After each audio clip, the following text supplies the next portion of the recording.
Señora presidenta, señor Botran, por descontado que vamos a apoyar su propuesta. Fíjense qué tarde llevamos.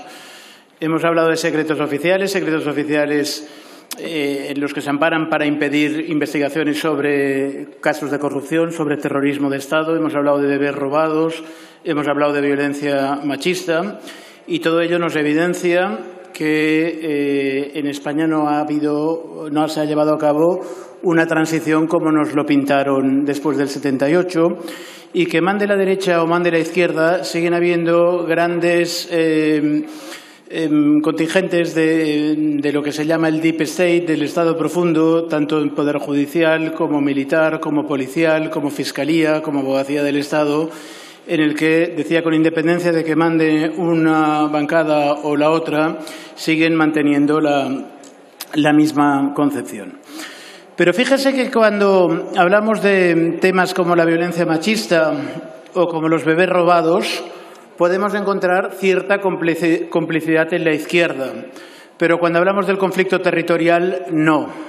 Cuando hablamos del conflicto territorial es igual que mande la derecha que gobierne la izquierda, porque respecto a lo que es el conflicto territorial de Cataluña, solo hay españoles. Yo solo veo españoles, como dijo aquel. Es igual unos que otros.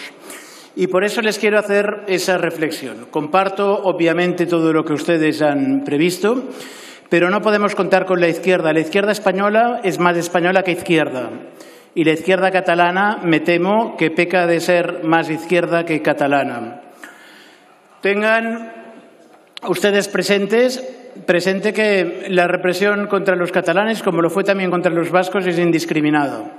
La misma Guardia Civil que hace atestados, la misma Fiscalía que te lo afina, mismos segmentos del Poder Judicial, es exactamente el mismo paquete. Quiero recordarle que los presos políticos catalanes han sido condenados por malversación, que las euroórdenes que se han enviado a Bruselas y a Escocia y a Suiza también marcaron la casilla de corrupción. Es decir, mismos atestados, mismo cuerpo policial, misma fiscalía, mismo poder judicial.